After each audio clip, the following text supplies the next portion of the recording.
안녕하세요.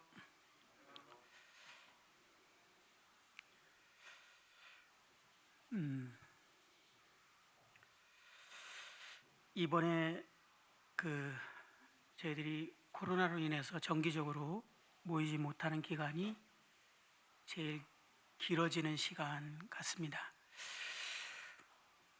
뵙지 못한 성도님들이 꽤 오랜 시간 동안 뵙지 못하는 분들이 많이 계신데요. 이제 햇수로는 2년이 넘어가고 올해도 이제 또 4월의 마지막 주가 됐고, 언제 이 코로나가 끝나게 될지 잘 장담할 수 없는 그런 시간들이 흐르고 있습니다. 많은 매스컴에서 또 많은 분들이 이 코로나가 끝나고 나면 여러 가지 이제 문화와 시대의 흐름이 바뀔 거라 이렇게 생각이 들어집니다. 그런 얘기들을 많이 합니다. 특별히 저희 교회에도 많은 기독교의 이제 문화도 이런 것으로 인해서 바뀔 것이라는 그런 예상들을 많이 하게 됩니다. 이미 작년에 영상으로만, 아예 코로나가 끝나도 영상으로만 이렇게 모임을 갖는 교회가 생겼고, 많은 젊은 분들이 그 교회에 소속을 하고 있는 그런 뉴스를 접한 적이 있습니다. 그런 부분에 대해서 자주 생각해 보면서 주님이 저희들에게 무엇을 생각하게 하고 무엇을 원하시는가 이렇게 생각을 하다가 에베소 말씀이 자꾸 생각이 났었습니다. 그러다가 망설이고 이렇게 기도하다가 에베소 말씀을 저 개인적으로도 한번 다시 묵상하면서 보면 좋겠다라는 생각이 들어졌고, 또 에베소를 생각하다가 이제 교제를 시작하게 됐습니다. 오늘은 에베소서 세 번째 이제 시간인데요. 1장을 아직 못 넘어가고 있는데 1장의 말씀을 오늘 좀 마무리했으면 좋겠다 싶은 생각이 들어집니다. 종종 이제 과거에 저희들이 복음을 열심히 전하다가 또 사람들을 접하다가 사람들이 저희 교회에 대해서 이렇게 물어보는 그런 일들을 경험하셨으리라 생각합니다. 가끔 이제 저희 자녀들도 학교에서나 친구들이 너희 교회는 어떤 교회야? 라는 질문을 하나 봅니다. 그래서 뭐라고 대답해야 돼요? 이렇게 질문을 받은 적이 있고, 또 학생들에게, 청년들에게 그런 질문을 많이 받아본 적이 있는 것 같습니다. 어떻게 대답하면 좋겠습니까? 그러다 보니까 저희 모임에 그런 소개하는 자료들도 이렇게 나오게 되고 이렇게 합니다. 주로 그때마다 저희들이 우리는 초대교회와 같은 그 다음에 초대교회의 모습으로 회복하고자 하는 그러한 교회입니다 라는 설명을 자주 하곤 했습니다. 이처럼 저희 모임은 앞선 형제님들을 통해서 저희 교회가 사도행전에 나오는 그런 초대교회의 모습, 또 말씀으로 돌아간 그러한 교회의 모습을 회복하고자 하는 그런 소원을 가지고 있고, 그것을 위해서 많은 대가를 치르고 있는 것에 대해서 들으면서 자라왔습니다. 청년 때 저도 이제 그런 내용들을 많이 들으면서, 그래서 기성교회와 많은 모습들이 다르고 저희의 모습들이 어디서 근거를 찾아볼까 할 때 초대교회와 말씀을 통해서 그런 근거들을 찾도록 형제님들께서 권하시고 또 가르쳐 주셨습니다. 그래서 현재 저희 모임이 성경에서 말하는 모습, 또 초대교회의 모습을 많이 이렇게 회복하고 그런 모습들을 재현하고 있는 것들도 사실입니다. 그러나 종종 우리가 이러한 부분들을 생각할 때 그 초대교회의 영성에 있어서는 차이가 좀 있음을 느끼게 되고, 그런 부분에 저희들이 회복해야 될 필요성을 생각하게 됩니다. 그런데 이번에 에베소서의 말씀을 준비하다가 예전에는 에베소 말씀을 준비할 때 1장을 좀 우리가 다 아는 내용이고 또 저희들이 익히 익숙한 내용이기 때문에 좀 제가 가볍게 넘어갔었던 것 같습니다. 그리고 2장에서부터 이 에베소의 주제가 교회이기 때문에 교회에 대해서 집중적으로 말씀을 교제하거나 또 저도 말씀을 묵상하거나 그렇게 했는데, 이번에 말씀을 준비하면서 1장에 있는 내용이 정말 에베소의 초대교회에 있어서 얼마나 중요한 영역인지 영성인지에 대해서 이번에 많이 주님이 묵상하게 하셨습니다.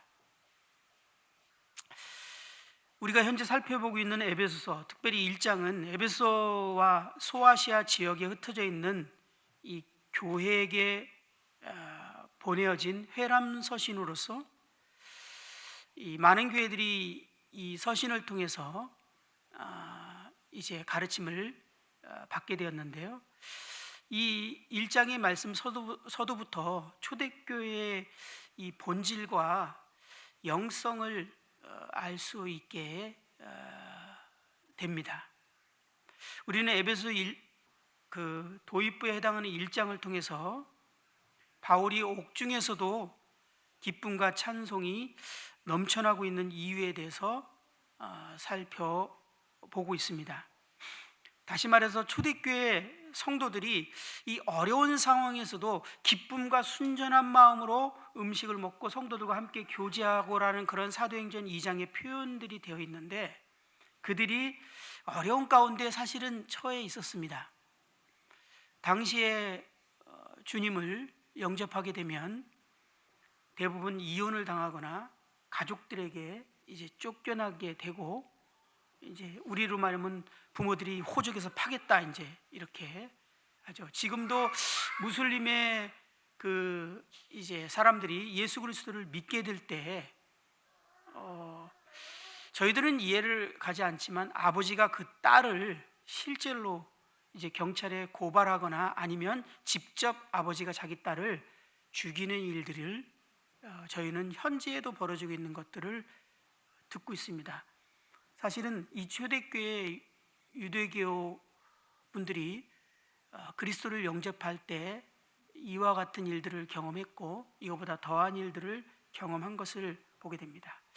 그러나 그러한 상황 가운데서도 그들이 기쁨과 감사가 넘치고 예배 가운데 정말 이 찬송이 넘쳤던 그 이유에 대해서 바울은 1장에 서두에 이렇게 기록하고 있는 모습으로 주님이 이번에 보여주시면서 살펴보게 했습니다. 근데 1장을 계속 묵상하다가 이 1장의 내용이 초대교회가 우리가 그토록 돌아가고자 하는, 그렇게 회복하고자 하는 초대교회의 그 생명력 있고 능력 있고 그 날마다 구원받는 역사가 일어나고 있는 그 놀라운 사랑의 공동체의 핵심적인 영성을 갖고 있는 그 영성에 대해서 1장에서 기록하고 있다는 것을 더 깊이 생각해 보기 시작했습니다. 1장을 빼놓고서는 초대교회 저희들이 보고 있는 교회의 모습은 사실은 존재할 수 없다는 것을 알게 됐고요. 물론 당연히 3장부터 14절까지는 이 우리의 구원에 대해서 바울이 말하고 있는데, 초대교회의 성도의 구성원들은 분명한 구원의 경험들을 한 그러한 구성원들로 형성되어 있었다라는 것에 대해서 별로 깊이 생각하지 않더라도 저희가 이해할 수 있습니다. 왜냐하면 그 당시에는 예수 그리스도를 믿는 것 자체가 엄청난 대가를 치르기 때문에 그냥 구원받는 게 좋은 것이지, 그리고 구원받으면 인정받지, 그리고 구원받으면 지옥 안 가지 라는 정도의 생각으로 예수 그리스도를 영접하기에는 이 땅에서 대가가 너무 컸기 때문에 사실 가짜가 생겨나기에는 쉽지 않은 그런 상황이었고, 그 당시의 구원의 역사의 성도들의 변화는 너무나도 분명했기 때문에 그들이 교회의 구성원들이 분명한 성령님의 인치심을 받은 사람들의 구성원들이었다라는 사실을 우리는 생각해 볼 수 있습니다. 그러나 뿐만 아니라 15절부터 19절에 있는 말씀에 사도 바울이 이제 기도하고 있는 그 내용을 계속 묵상하면서 이 사도 바울이 여기서 간절하게 기도하며 이것을 왜 이렇게 중요하게 여겼는지에 대해서 좀 더 생각할 수 있는 시간이 되었습니다. 에베소 1장에서 말하고 있는 이 진리들, 바울이 초대교회 성도들의 삶에 바울이 말하고 있는 에베소교회 1장의 말씀은 이 초대교회 성도들의 삶의 원동력이었고 초대교회의 본질이었고 영성이었음을 생각해 보게 됩니다. 그리고 이 1장의 내용이 이제 마지막 때인 지금, 특별히 이 코로나로 인해서 저희들이 함께 모이지 못하고 있는 이때에 반드시 회복해야 될 영성이고 또 잃어버리기 쉬운 영성인 것을 생각해 보게 됩니다. 오늘은 15절부터 19절까지 한번 읽어보고 우리 이 말씀을 생각해 보고자 합니다. 한번 다시 읽어보도록 하겠습니다. 15절입니다.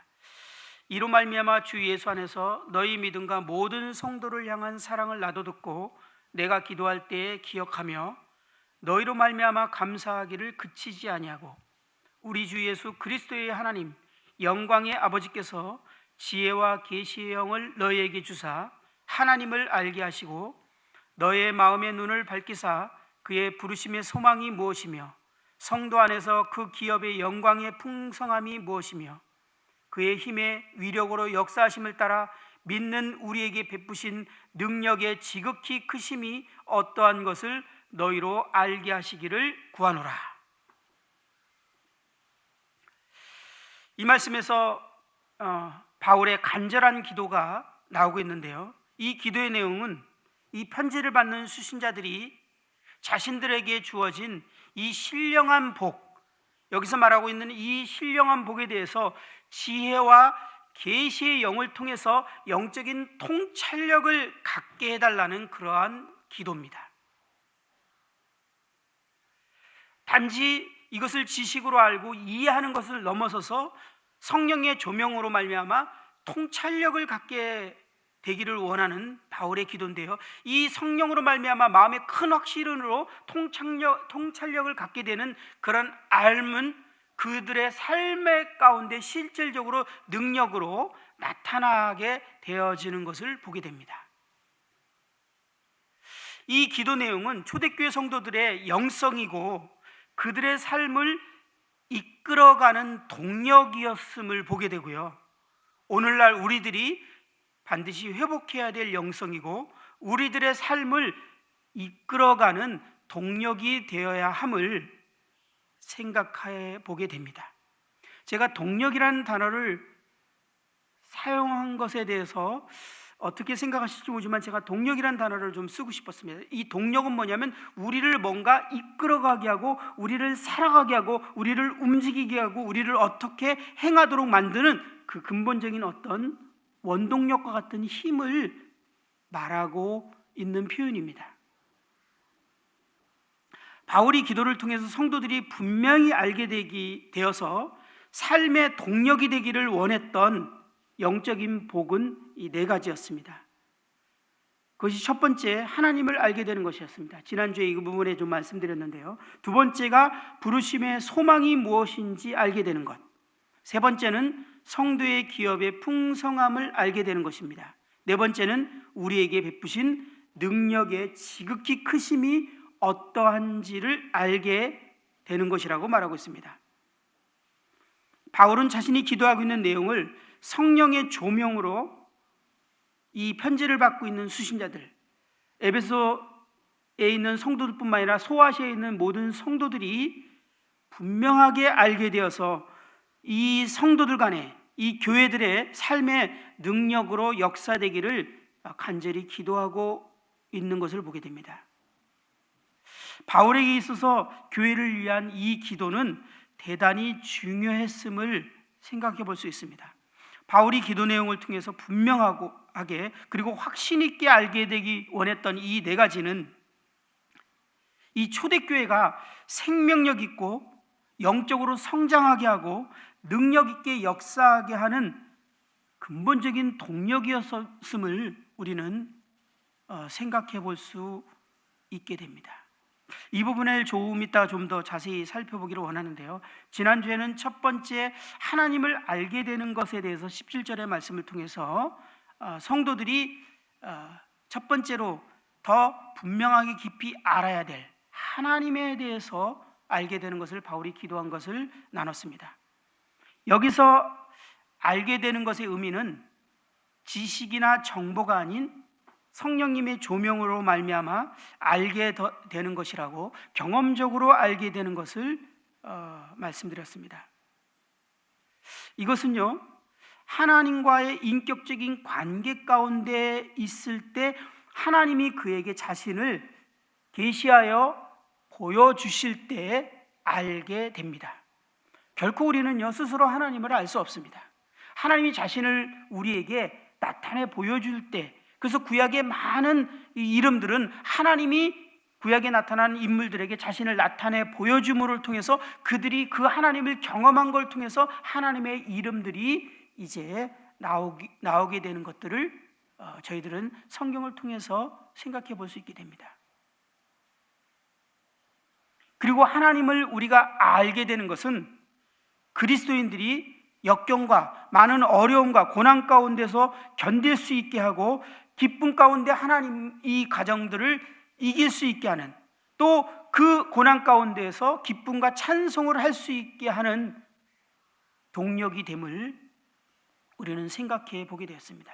그것을 통해서 예로 창세기 16장 하갈이 본인이 물론 실수했지만 사례를 통해서 핍박을 받고 쫓겨나게 도망하게 되고 많은 픽박을 받았던 것 같아요. 그를 통해 그런 과정에서 하나님께서 자신을 계시해 주십니다. 내가 너의 고통을 알고 있다. 네 고통의 그 신음을 내가 다 듣고 있다. 라는 하나님이 자신을 나타내 보여주심을 통해서 하갈은 다시 이제 사례에게 돌아가고 그 과정들을 하나님을 바라보고 의지하면서 견뎌내는 과정들을 성경을 통해서 확인하게 됩니다.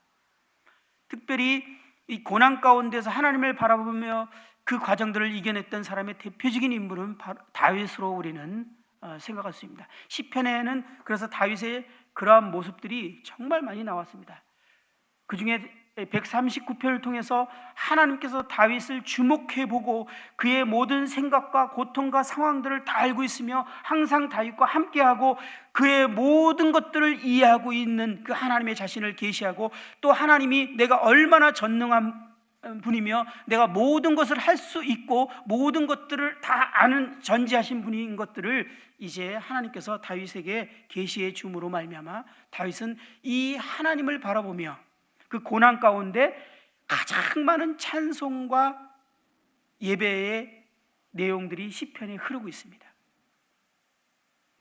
다윗이 드렸던 그 찬송과 예배는 대부분 고난 가운데, 그러나 하나님이 자신을 계시해 주심으로 말미암아, 그래서 저희들이 때로는 어려움을 겪고 힘든 일 겪을 때 왜 이런 상황을 나한테 하나님이 허락하셨을까? 답답해합니다. 그리고 이런 상황들을 좀 이해한다면, 그리고 이것을 통해서 내가 어떤 것을 하나님 나에게 주시고자 하는 것을 좀 안다면 이것을 좀 견디기 쉬워할 텐데 라고 생각하면서 그것을 알고자 할 때가 있습니다. 종종 그런 질문을 합니다. 자기 어려움들을 고백하고 어려움들을 얘기하면서 형제님 제가 왜 이런 일을 겪는지에 대해서 참 답답합니다. 그것을 알 수 있을까요? 라는 그런 교제를 하는 것을 우리는 종종 들을 수 있습니다. 저도 그런 생각들을 많이 했던 것 같습니다. 그러나 하나님께서 우리에게 이 말씀을 통해서 말씀하시고자 하는 것은 왜 이런 일을 하나님께서 기획하고 허락했는지를 알기보다는 그 일들을 진행하고 있는 하나님이 어떤 분이신지를 생각해 볼 것을, 오늘 예배 시간에는 사실 제가 감사를 못했지만 선하신 하나님에 대해서 계속 묵상하고 개인적으로 있었습니다. 성경에 보니까 하나님이 얼마나 선하신 분이신지, 저희들을 향한 계획이 얼마나 선하고 아름다운지, 그분의 영원전부터 품었던 그 뜻이 얼마나 선한지, 그리고 우리에게 미래에 있을 이 에베소 말씀을 통해서 하나님의 계획이 얼마나 선한지를 묵상하면서 제가 하나님께 마음 가운데 감사했던 것은, 그러면 지금 제가 이해할 수 없고 제가 다 알 수 없지만 하나님이 저에게 허락하신 모든 상황들이 정말 선하신 하나님이 허락하신 거고 계획하신 거라면 이것은 선이군요 라는 고백을 드리며 감사하는 마음을 가질 수 있었던 예배 시간이었습니다. 우리가 하나님을 알게 되는 것, 이 초대교회 성도들은 이 하나님에 대해서 인격적인 교제와 그분과의 관계를 통해서 하나님이 어떤 분인지를 알아가면서 그들이 삶 가운데 견딜 수 있는 힘과 능력이 됐고 동력이 되었음을 보게 됩니다. 두 번째, 부르심의 소망을 알게 되는 것이라고 바울은 기도하고 있습니다. 이 온 세상은 결국은 그리스도의 통치 아래 있게 될 것을 우리는 성경을 통해서 압니다. 그리고 그분의 신부인 우리도 그분과 함께 이 온 세상을 함께 다스리게 될 것을 성경은 말하고 있습니다. 우리가 아직 왕노릇하지 못하고 있지만, 왜냐하면 그분이 아직 왕으로 오시지 않았기 때문에 우리는 이 땅에서 왕노릇할 수 없고 왕처럼 보이지 않습니다. 이 나라는 아직 저희의 나라가 아니고 적의 나라이기 때문에 이곳에서 저희들은 왕노릇할 수 없고 이곳에서 인정받을 수 없고 이곳에서 우리가 안락한 삶과 즐거운 삶을 살 수 없지만, 이 주님의 나라가 이제 도래하게 될 때, 그분이 왕권을 가지고 이 땅에 오게 될 때 그분의 신부인 이 교회는 그분과 함께 다스리게 될 것에 대해서 말하고 있습니다. 뿐만 아니라 그 주님과 다시 오실 때 우리의 모습은 그 주님과 같이 변화될 것이라고 말하고 있습니다.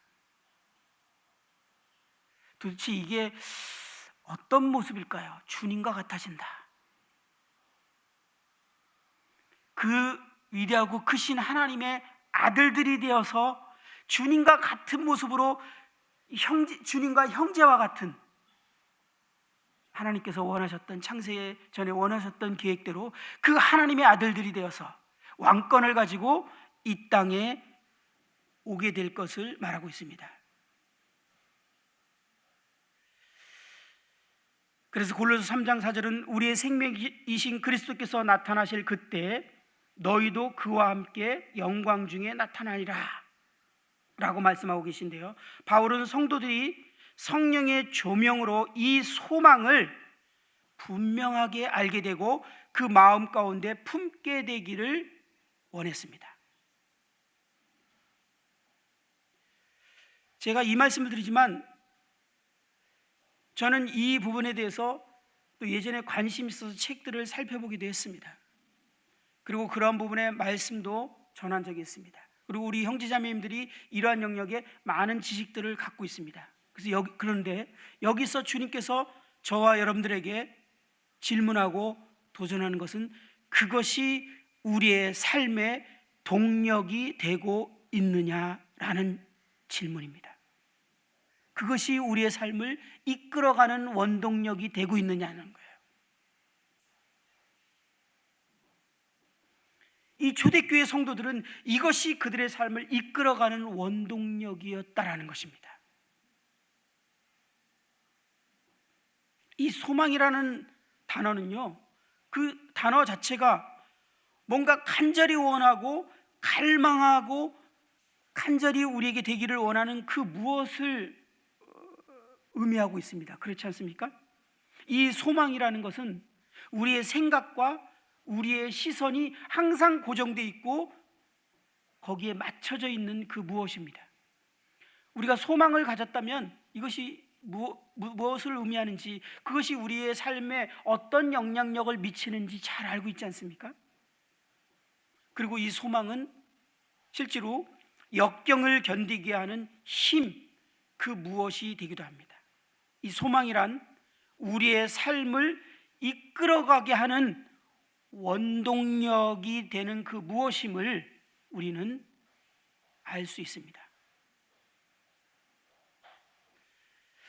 모든 사람은 무엇인가 이끌려 살아가고 있습니다. 이 사람들을 이끌어가는 원동력은 무엇일까요? 많은 사람들이 물질에 이끌려 살아가고 있습니다.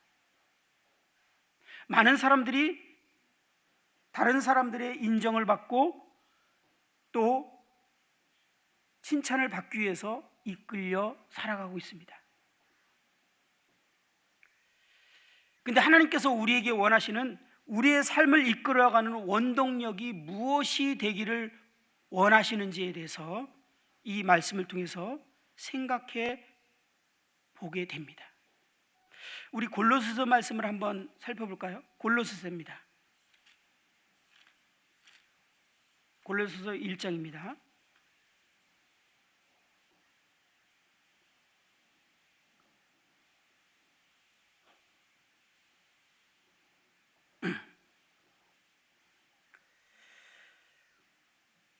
일 장 3절 말씀을 한번 읽어보겠습니다.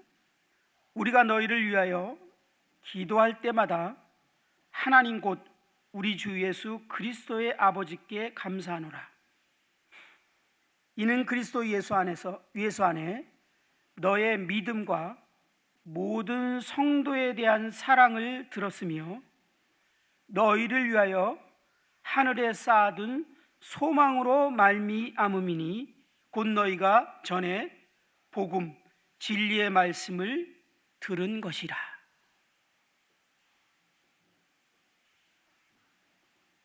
이 말씀을 통해서 우리는 한번 이 말씀을 생각하면서 사도행전 2장에 있는 그 초대교회의 모습을 한번 상상해 보시기 바랍니다.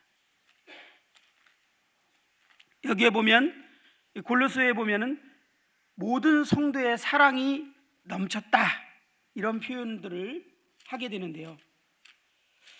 사도행전 우리 잘 알고 있는 2장에 보면 여러분들 보지 않아도 됩니다.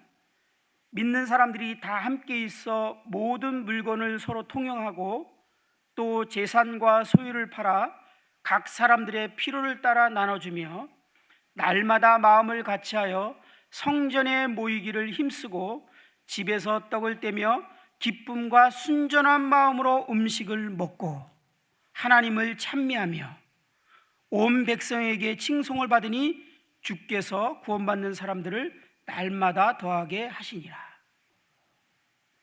우리가 이것을 너무나 잘 알지만 이 초대교회를 보면 성도들 간에 진정한 사랑의 공동체가 이루어지고 있음을 확인하게 됩니다. 그런데 이 사랑의 공동체가 일어나는 걸 통해서 날마다 구원받는 역사가 일어나는 것을 또한 보게 됩니다. 이 교회가 능력 있게 생명력이 일어나고 이 교회가 영적으로 성장하면서 성령님의 놀라운 역사들이 사도행전 2장부터 이후에 쭉 보면 교회 가운데 역사들이 일어나고 있는 것들을 보게 됩니다. 그 힘이 뭐냐면 그 교회가 사랑의 공동체로 정말 놀랍게 역사하고 있는 것을 보게 되는데요. 이 골로새서 말씀을 통해서 그 동력의 원인을 확인할 수 있게 됩니다. 이 골로새서 3장 1장 3절부터 5절까지 쉬운 성경으로 읽어보면 이렇게 표현이 되어 있습니다. 여러분을 위해 기도할 때마다 우리 주 예수 그리스도의 아버지 하나님께 감사드립니다. 그것은 여러분이 예수 그리스도를 잘 믿고 모든 성도를 사랑하고 있다는 소식을 들었기 때문입니다. 정말 이것 때문에 감사하다라는 표현입니다.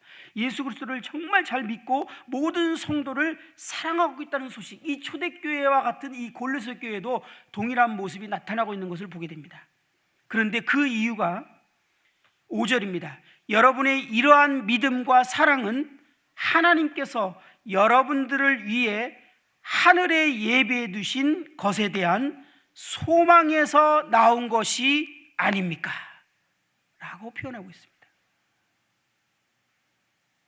이 성도들이 이 온전한 사랑의 공동체의 모습을 갖고 있는 동력이 어디서 시작되었냐면 그들이 하늘에 대한 소망 때문에 그것이 실행되어졌다는 거예요.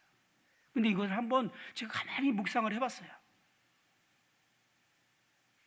저의 모습을 묵상해봤고 오늘날 우리 교회 모습을 묵상해봤고 생각을 해봤는데 정말 그 이유가 이거였다라는 것을 깊이 얘기했어요. 한번 생각해 보시면 저희들이 서로 사랑의 공동체가 되기를 정말 원하지 않습니까? 교회가 사랑으로 하나 되자는 말은 아마 모임에서 자라고 성장하면 귀에 딱지가 나도록 들을 내용이고 우리가 수시로 하는 말일 것입니다. 그리고 그렇게 말한다는 건 우리 마음에 그러한 교회가 그러한 모습이 되기를 소원을 하고 있기 때문에 그런 표현을 우리가 하는 것입니다. 우리는 진정으로 그걸 원해요. 그런데 결과적으로 저희는 그러한 사랑의 공동체인 교회를 맛보지 못하는 아쉬움을 인정할 수밖에 없습니다. 그렇지 않습니까? 원하는데 되지 않아요. 날마다 말하는데 그것은 우리의 현실이 되지 않고 있어요. 원인이 무엇일까요? 사랑을 해야 되겠구나라는 결심일까요?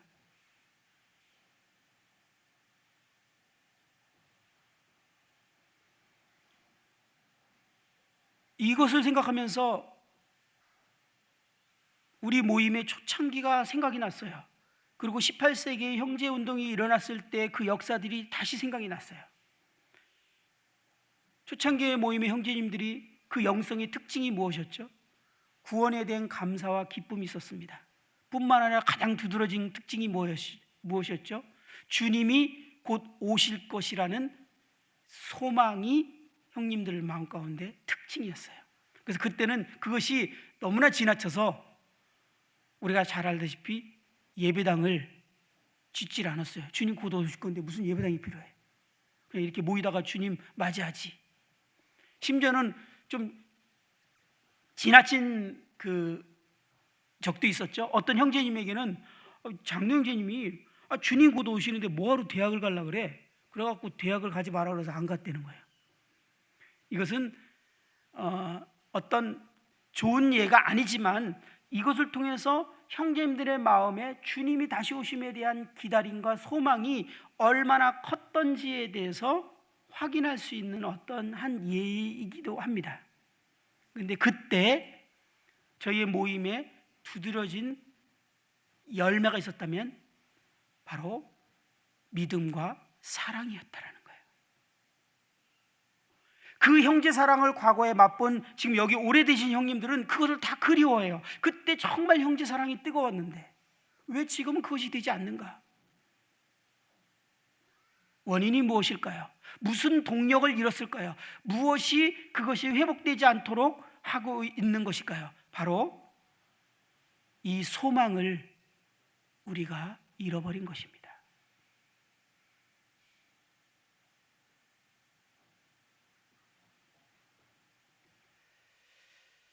고린도후서 8장에 보면요, 우리가 잘 아는 이런 표현이 있습니다.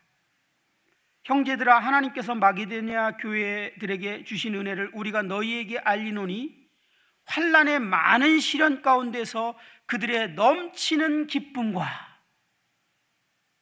어떻게 이게 가능했죠? 환난의 많은 시련 가운데서 그들의 넘치는 기쁨과 또 극한 가난이 그들의 풍성한 연보를 넘치도록 하게 하였느니라. 이게 어떻게 가능했죠?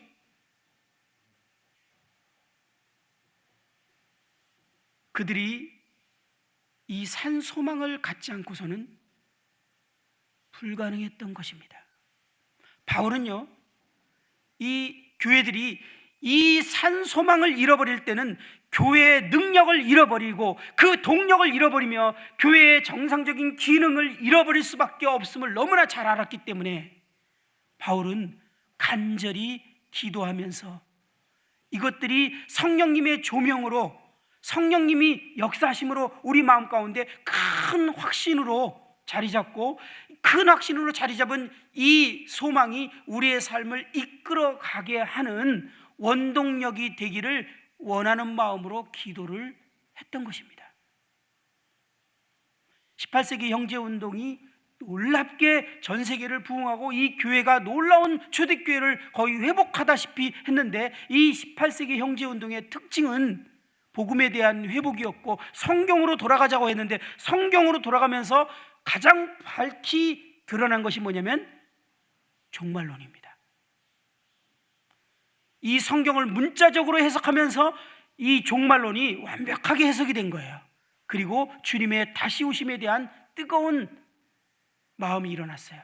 그리고 그 특징이 형제사랑으로 나타나기 시작했어요. 실제로 진정한 사랑, 말과 입으로 하는 사랑이 아닌 행함과 진실함으로 하는 사랑이 일어나기 시작했고, 그 다음에 복음을 들고 선교가 시작되기 시작했습니다. 그 형제님들의 특징은 이 소망이 회복된 거예요. 성령님의 조명을 통해서 성경이 밝히 드러나 버렸어요. 성령님의 조명이 아니면 불가능했던 그 말씀이 큰 확신으로 형제들 가운데, 마음 가운데 자리 잡기 시작했어요. 그리고 그들의 삶을 이끌어가는 동력이 되기 시작했어요. 교회는 살아있기 시작했고, 교회는 구원받는 역사들이 일어나기 시작했고, 교회가 성령님의 역사가 나타나기 시작했어요. 전 세계적으로 이 일들이 일어나기 시작했습니다.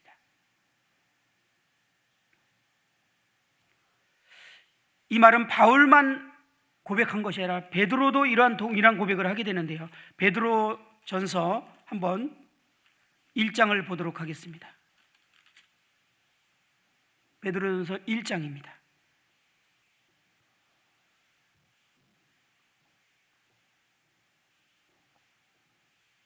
베드로전서 1장 3절부터 보면요, 우리 주 예수 그리스도의 아버지 하나님을 찬송하리로다.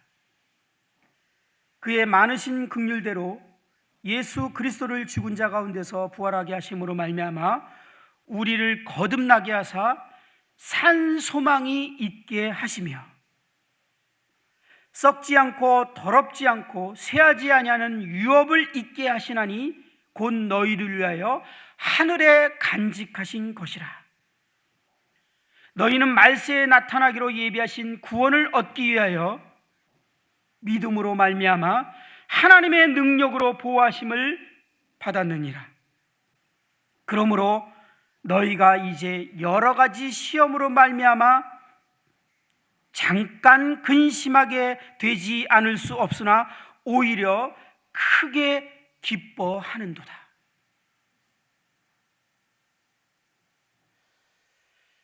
베드로도 이 편지를 받는 수신자들에게 이 바울이 말했던 에베소 1장 있는 이 바울의 기도와 동일한 패턴으로 말하고 있습니다.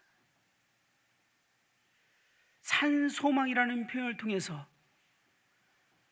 너희들이 잠시 근심하게 되나, 여러 가지 어려움과 곧 시험을 통해서, 시련을 통해서 근심하게 되나 오히려 크게 기뻐하게 된다. 너희들이 기뻐하게 되는 이 근거, 이유는 바로 산 소망이 있기 때문이다 라고 말하고 있는 것입니다.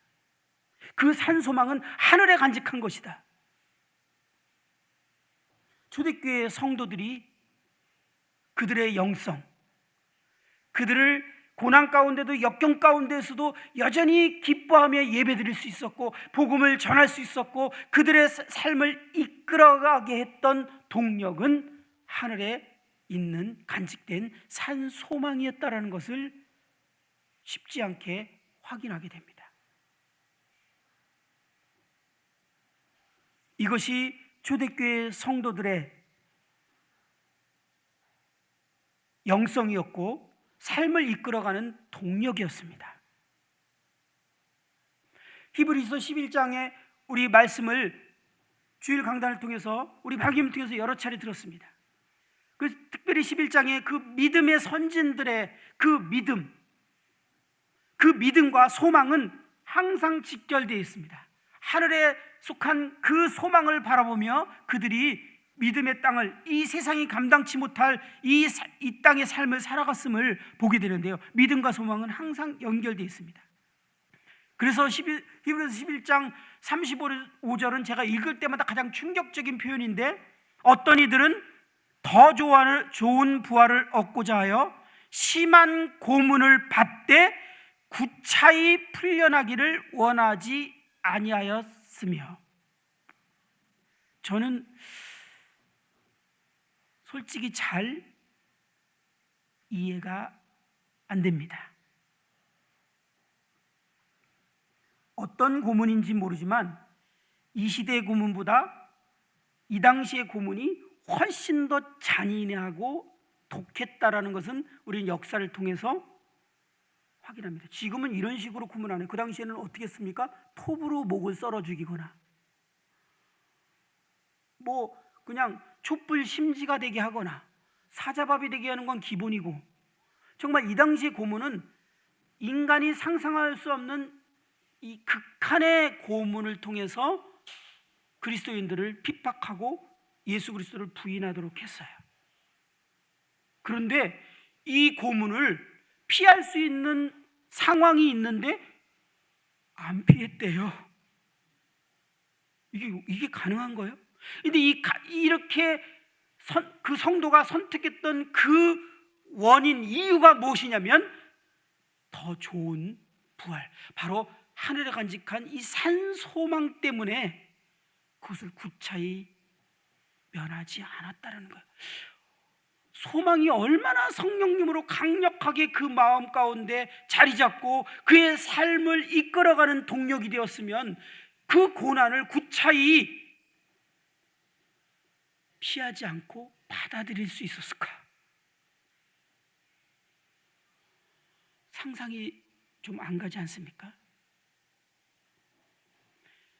여기서 제가 말씀드리고자 하는 것은 그런 고난을 받고 고문을 받자라는 것이 포인트가 아니라 초대교회 성도들의 영성과 그들의 삶을 이끌어가는 동력은 하늘에 간직한 신령한 복이었다라는 거예요. 그러한 신령한 복을 가진 사람들이 모여있는 공동체가 성경에서 말하는 진정한 사랑을 행할 수 있었고, 그 사랑을 행함이 믿지 않는 사람들에게 충격을 주었고 도전을 주었고, 그들로 하여금 호기심을 갖게 했고, 그들로 하여금 그 공동체에 함께하고자 하는 갈증을 일으켰고, 날마다 구원받는 일들이 일어났다라는 사실을 우리는 에베소서를 통해서 확인하게 됩니다. 에베소는 주제가 교회인데, 교회를 말하기 전에 왜 바울이 1장에서 이 서두는 보통 몇 장이면 끝나는데 1장 전체를 이렇게 긴 서두를 이끌어가면서 이 말을 하고 있는가? 왜냐하면 교회의 영성이었고 동력이었기 때문에 그렇습니다.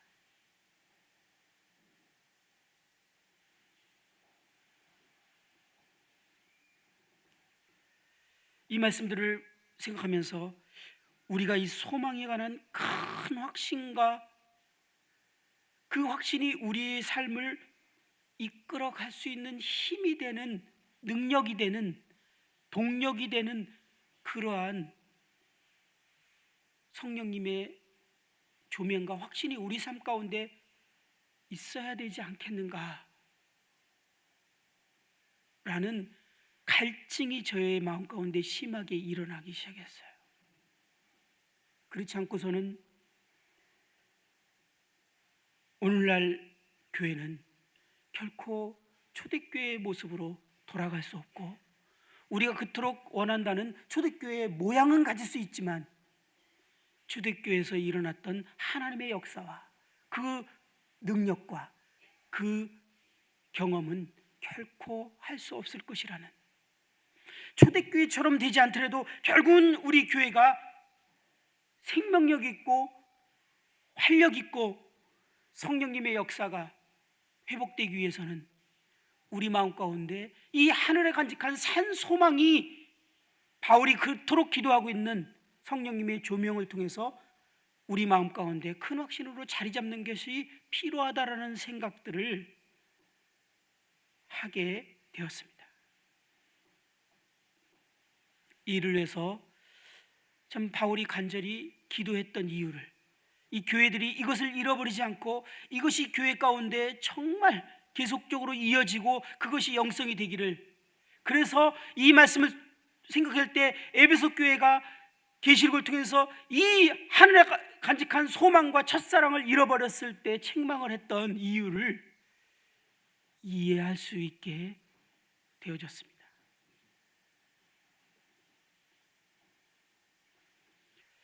이 세 번째는, 바울이 기도했던 이 세 번째는 성도 안에서 그 기업의 영광의 풍성을 알게 되는 것이라고 말하고 있습니다. 이것은 아직 우리에게 주어지지 않았습니다. 에베소 7절에 그 은혜의 풍성이라고 표현하고 있는데, 이것은 현재 누리고 있는 것이지만 18절에 그 기업의 영광의 풍성은 아직 성도들 가운데 나타나야 하는 미래의 것입니다. 우리는 현재 누리고 있는 그 은혜의 풍성을 잘 알아야 할 뿐만 아니라 하늘에 있는 영광스러운 기업에 대해서도 반드시 알아야만 합니다. 이것이 우리의 삶을 이끌게 되는 원동력이 되어야 합니다. 바울은 이것들을 성령의 조명으로 말미암아 큰 확신으로 알게 되어서 우리의 삶에 실제적으로 능력이 되어지기를 간절히 기도하고 있는 것을 보게 됩니다. 저의 모습을 볼 때 이러한 진리를 지식으로 아는 것은 제 삶에 결코 원동력이 되지 못하는 것을 보게 됩니다. 힘이 없어요. 알아요. 그런데 아는 것뿐이에요. 제 삶을 이끌어가지 못해요. 그것이 제 마음을 슬프게 합니다. 마지막 때의 특징인가요? 마지막 때면은 하늘 소망을 어느 때보다도 더 이제 회복해야 되고 그것을 바라보고 주님의 오심을 기다려야 되는 이때의 마지막 때에 희한하게 교회들이 하늘에 있는 소망을 잃어버린 것 같아요.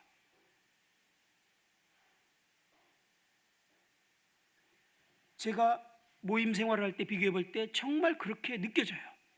그때는 정말 하늘에 있는 소망이 제 삶을 이끌어가는 동력 중에 하나였고 그것이 동력이 됐어요. 그래서 이 땅에서 어떻게 살아갈 것인지에 대해서 동력이 사실은 이 하늘에 간직한 이 소망, 이것이 저에게 큰 동력으로 작동했던 것들을 기억하게 됩니다.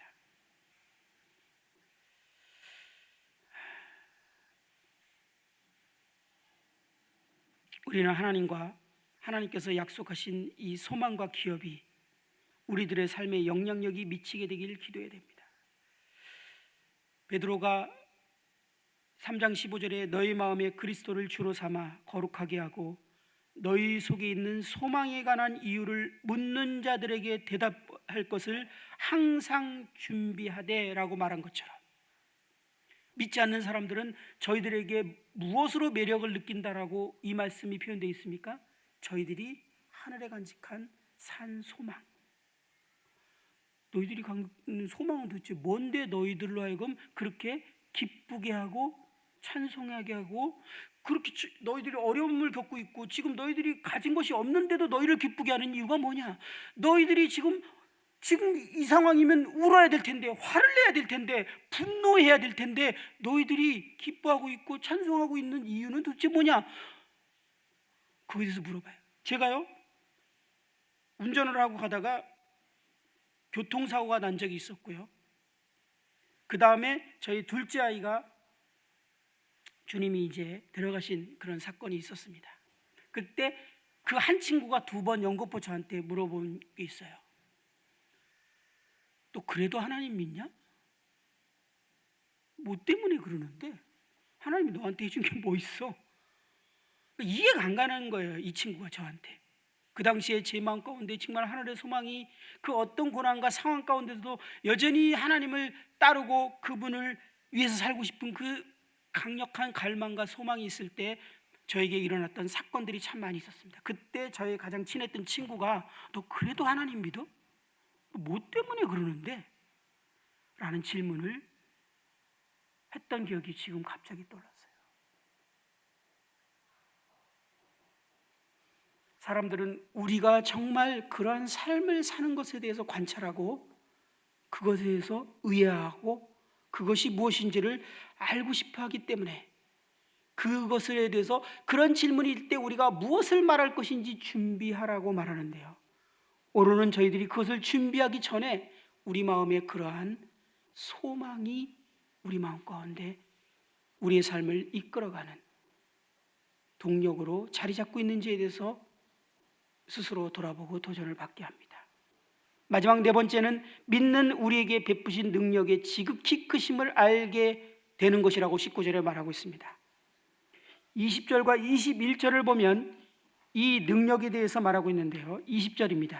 그 능력이 그리스도 안에서 역사하사 죽은 자들 가운데서 다시 살리시고 하늘에서 자기의 오른편에 앉으사 모든 통치와 권세와 능력과 주관과 이 세상뿐만 아니라 오는 세상에 일컫는 모든 이름 위에 뛰어나게 하시고 또 만물을 그 발 아래 복종하게 하시고 그 만물 위에 교회의 머리로 삼으셨느니라. 이 말씀 보면 이 능력은 그리스도를 죽음 가운데서 부활시키고 승천하게 하신 능력이라고 말하고 있습니다. 이 성경을 보면 그리스도의 부활과 승천이 하나님께서 가장 큰 능력이 필요했던 것이라고 말하고 있습니다. 왜냐하면 어둠의 모든 권세들이 그리스도의 무덤 가운데에 가두기 위해서 필사의 노력을 했던 것 같습니다. 또한 부활한 후에 승천하지 못하도록 더더욱 필사적으로 이 어둠의 세력들이 방해했던 것으로 보여집니다. 그러나 하나님의 능력이 그 어둠의 세력을 물리치고 그리스도를 죽음 가운데 부활시키고 승천하게 하신 것을 우리는 잘 알고 있습니다. 주님의 부활과 영광을 받으심은 결국 사단과 그 추종자들에게 있어서 완전한 패배를 맛보게 했습니다. 이 어둠의 세력을 이기신 이 지극히 크신 능력이 우리를 구원하게 한 능력이고 현재 우리를 보호하고 있는 능력이며 미래의 우리를 영화롭게 하시기 위해서 사용될 능력이라고 말하고 있습니다. 얼마나 강력하며 안전하며 놀라운 능력입니까?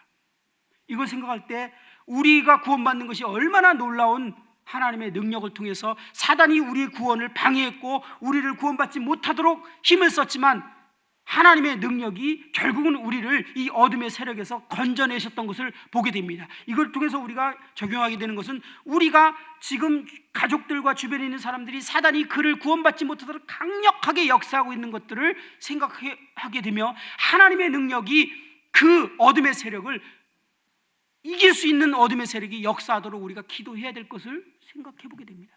저절로 구원받는 일은 일어나지 않아요. 왜? 어둠의 세력은 강력하게 그가 구원받지 못하도록 힘을 쓸 것입니다. 뿐만 아니라 오늘날 우리들이 승리하는 삶, 우리 그리스도에서 이 땅 가운데서 살아가는 삶에 있어서 하나님의 이 강력한 능력이 우리를 보호하시고 지키시고 있다면 이 하나님의 능력을 의지할 때 우리가 그 어둠의 세력이 우리를 끊임없이 넘어지게 하고 넘어뜨리려고 하고 우리를 어둠 가운데 집어넣으려고 하지만 하나님의 능력이 우리를 승리하게 할 수 있음을 믿고 확신하며 하나님을 의지하고 하나님께 도움을 구해야 할 것임을 보게 됩니다.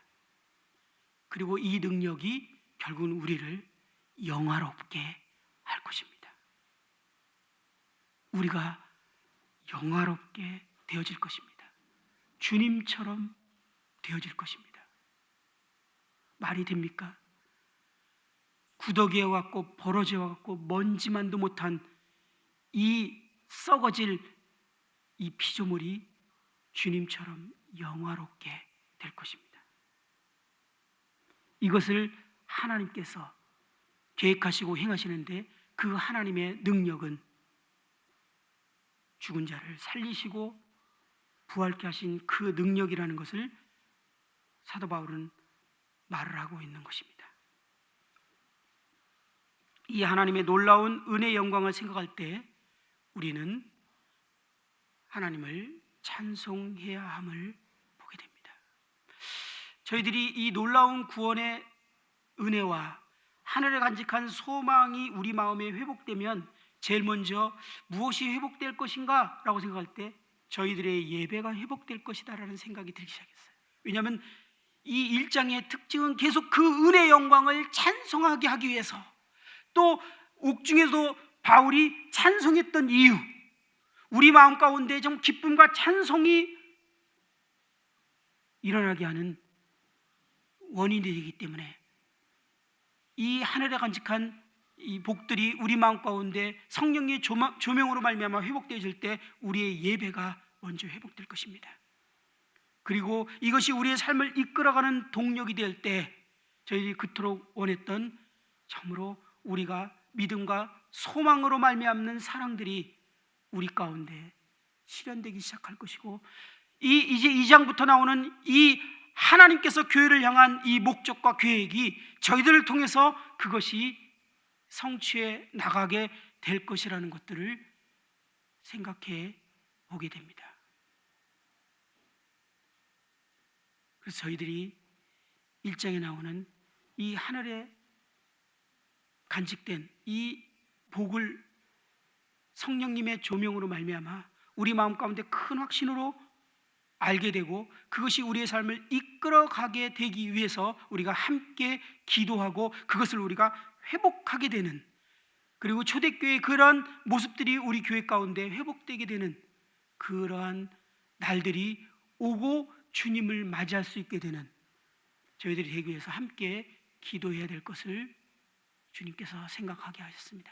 잠시 함께 기도하는 시간을 갖고 마치도록 하겠습니다.